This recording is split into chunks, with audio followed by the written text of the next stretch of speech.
I have just, oh, this is wonky. I have just had to refilm this entire video. I just uploaded it to YouTube and the quality was dreadful. So this is the first time I'm filming using my back camera, and whenever I upload to YouTube, it has this weird filter over the top of what I've recorded, but it's not like that when I'm editing it, so I don't understand whether it's my phone, my lighting, or something else. But I'm recording this entire thing again after I've edited it and already uploaded it once. This video is my, I can't see what I look like, so it's really bothering me. I don't know whether you can see the background or whether I'm even in the shot. But this video is my February wrap up. I read 8 books in February, which is slightly more than last month, I think. I think I only did 6 in January. But this month has one of the worst books I've read and also one of the best books I've read. So to start off with is number 8. Number 8 is The Only One Left by Riley Sager. I have made an entire video on this. I hated it. There were so many plot holes, nothing made sense, the ending was ridiculous, and I just wouldn't recommend it to anybody. I see it all over TikTok, and it just, I had such high hopes for it and I was so disappointed. So it just annoyed me more than anything. Hated it. The next one is John Mars. John Mars is probably in my top 3 authors of like all time, and this book was a massive letdown for me. It was When You Disappeared. Nothing happened. There was so much backstory for so little twist. Like, it just dragged. Yeah, no, I think I rated it 3 stars, but yeah, not my favourite of his. Probably the worst of his I've read. The next one is The Perfect Child by Lucinda Berry. I did an entire video on this because of how much it annoyed me. It was an okay book at the beginning. The ending, it came to like some abrupt halt, like abrupt stop at the end, and it felt like half the story was missing. But the start was okay. There is, I would say, look up the trigger warnings for this book. It can be dark in some parts of the book. Like, it's very heavily revolved around child abuse and things like that, so if that's something you don't want to read about, I would avoid this book completely. Next up on the list is another John Mars book, which is Keep It in the Family. This one was a little bit better. I enjoyed the storyline a lot more, and the twist again was kind of predictable, but the whole story kind of made up for that. I thoroughly enjoyed it. I listened to this one on audiobook, and I also did want to say, I mentioned this in the video that I just recorded and then deleted.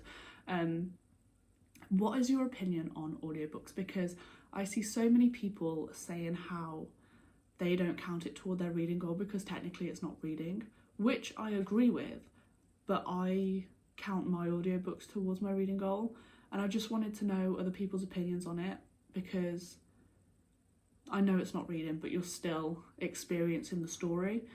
So yeah, I just wanted to know what other people's opinions were. Next up, we have Belladonna. This was my pick for a book club we started at work, and I genuinely just picked it because the cover was pretty.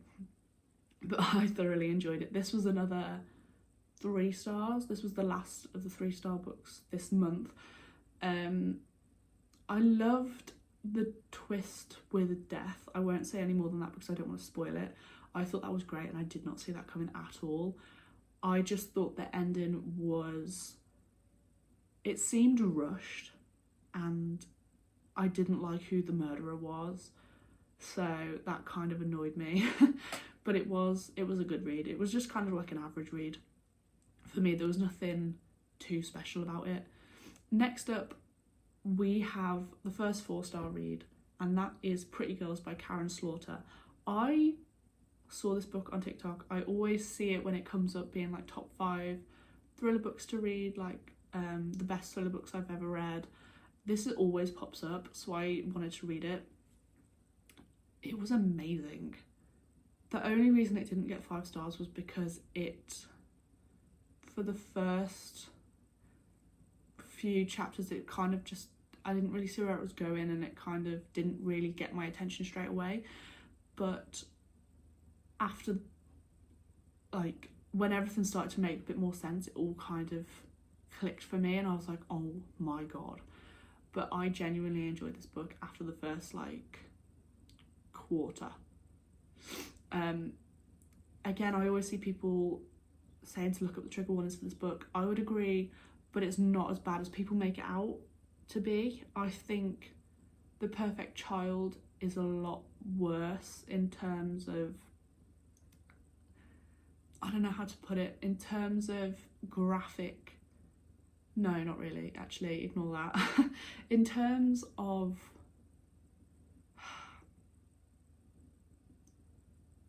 subject matter, I think The Perfect Child has more serious things that people would be bothered by, if that makes sense. But this is just my opinion. Like, there are aspects in Pretty Girls that are obviously could be triggering, but it's mainly just violence. It's graphic, but it's not as graphic as The Perfect Child would be, because obviously that revolves around children. But I would still look up the trigger warnings for Pretty Girls if you do want to read it, if you are triggered by those sort of things. But in my opinion, it wasn't that bad. But the storyline in general was great. I didn't trust a single person in that book. Nobody.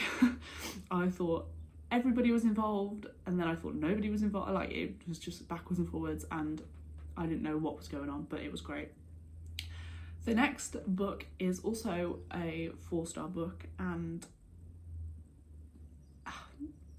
it was so good, and I love Holly Jackson's books so much. This one was 5 Survive, and I put it off for so long. I think I bought it back in December, and I've been putting it off for a while because I loved A Good Girl's Guide to Murder series so much. I didn't want to be disappointed, but I wasn't. It was great. The twists were great, and I felt so bad for Red because everything just like came crumbling down at the end, and I also felt so bad for the grandparents. I hated that bit. I was like, oh no, I really, that bothered me. But yeah, it was really good, and I liked the ending. It all came together really nicely, and it was just great. The next book is the only 5-star book of the month, and when I first started this book, I didn't think it would be better than 5 Survive, but I enjoyed it so much more, and this was the reappearance of Rachel Price. I genuinely believe this is the best Holly Jackson book I have read. I think this tops A Good Girl's Guide to Murder for me. I thought it was amazing, the storyline, the twists. It did take a little bit longer to get into than 5 Survive, but it was amazing, and I have nothing else left to say. If you haven't read this book and you live in the UK, they sell it in the works. It's £5.50, I think, and you need to go read it. It's great. If you haven't read any of Holly Jackson's books, you need to add them to your TBR, because she hasn't disappointed once. Like, I've read Frida books, John Mars, and all of them seem to have a couple books where it's a bit like, oh, not really bothered by this book. Whereas Holly Jackson, every single one of her books I have loved, and they are young adult, but who doesn't love a young adult book? They're great.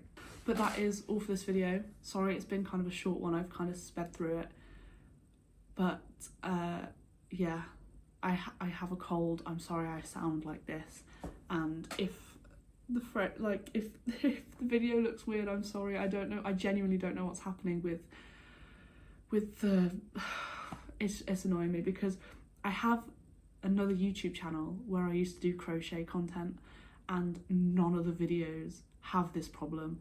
it just seems to be these ones, and I cannot for the life of me understand why, because I haven't changed any settings on my phone. I haven't done anything. But before I leave, I just wanted to show off my new Hunger Games books because they are amazing.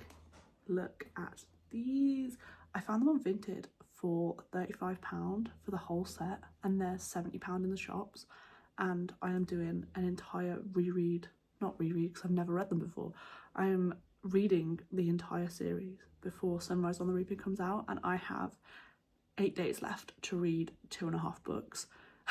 So it's going to be pretty tight, but look how gorgeous they are. Yeah, I was so torn between these and the paperbacks, but then I thought these would hold up better. The condition would hold up better than the paperback ones. But yeah, I just wanted to show them off, to be honest, because I keep looking at them and they're great. But yeah, that is all for this video. Thank you all so much for watching, and I'll see you in the next one. Goodbye.